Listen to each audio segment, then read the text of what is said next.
నా ప్రియమైన పిల్లలారా, ఈరోజు ఆదివారము విశ్రాంతి దినము మాత్రమే కాదు, నూతన ఆశ, నూతన ప్రారంభమిచ్చే దినము. మీరు 6 రోజులు కష్టపడి పనిచేశారు. మీ మనసులో భారం ఉండొచ్చు, మీ హృదయంలో నిశ్శబ్దమైన బాధ ఉండొచ్చు. కానీ ఈరోజు నా సన్నిధిలో విశ్రాంతి పొందండి. ఆదివారము అంటే ఆలయానికి వెళ్ళడం మాత్రమే కాదు, మీ హృదయాన్ని ఆలయంగా మార్చుకోవడం. క్షమించలేకపోయిన వారిని క్షమించండి, మాట్లాడని వారితో ప్రేమగా మాట్లాడండి. ఇది నా హృదయానికి ఇష్టమైన ఆరాధన. మీ కుటుంబంతో కలిసి ప్రార్థించండి, ఒకరిని ఒకరు ఆశీర్వదించండి. ప్రేమతో మాట్లాడిన ఒక్క మాట ఒక విరిగిన హృదయాన్ని మాన్పగలదు. గుర్తుంచుకోండి, సిలువపై నేను మీకోసం ప్రేమను చూపించాను. ఆ ప్రేమను ఈరోజు మీరు ప్రపంచానికి చూపండి. ఈ ఆదివారము మీ జీవితంలో కొత్త ఆశ ప్రారంభం కావాలి. భయం కాకుండా విశ్వాసం ఉండాలి, ద్వేషం కాకుండా ప్రేమ ఉండాలి, నిరాశ కాకుండా ఆనందం ఉండాలి. నా శాంతి మీతో ఉండుగాక, నా ఆశీర్వాదం మీ కుటుంబంపై ఉండుగాక. మీరు గతవారం ఎన్నో కష్టాలు చూశారు. కొన్ని కన్నీళ్లు ఎవరికీ చెప్పలేదు, కొన్ని బాధలు మీ హృదయంలోనే దాచుకున్నారు. కానీ నేను అన్నింటినీ చూశాను. మీ నిశ్శబ్ద ప్రార్థనలు కూడా నాకు వినిపించాయి.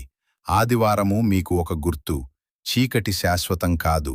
శుక్రవారం సిలువ ఉండొచ్చు, కానీ ఆదివారము పునరుత్థానం ఉంటుంది. మీ జీవితంలో కూడా అదే జరుగుతుంది. ఈరోజు మీరు నమ్మలేకపోతున్న సమస్య రేపు ఒక సాక్షాత్కారం.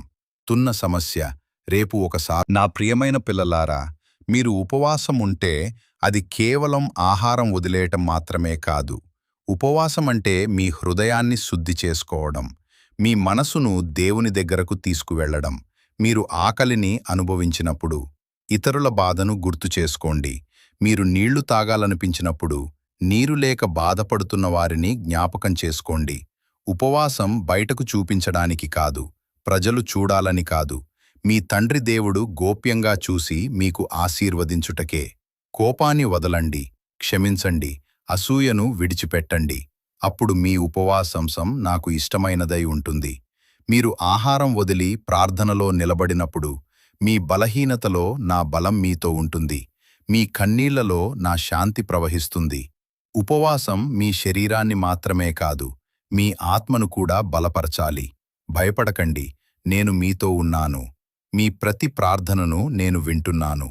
ఆమేన్. నా ప్రియమైన పిల్లలారా, ఈరోజు మీ హృదయం భారంగా ఉందా? ఎవరికీ చెప్పలేని బాధ మీలో ఉందా? నిశ్శబ్దంగా మీరు కార్చిన కన్నీళ్లు నాకు తెలుసు. మీరు ఒంటరిగా లేరు. జీవితం కొన్నిసార్లు అన్యాయంగా అనిపిస్తుంది. మీ ప్రయత్నాలు ఫలించకపోతే నిరాశ వస్తుంది. కుటుంబ సమస్యలు, ఆర్థిక కష్టాలు, ఆరోగ్య భయాలు మీ మనసును కలవరపెడుతుంటాయి. కాని వినండి, ప్రతి తుఫాను శాశ్వతం కాదు. ప్రతి చీకటి తర్వాత ఉదయం తప్పక వస్తుంది. మీరు పడిపోయినా మళ్లీ లేవడానికి నేను మీకు బలమిస్తాను.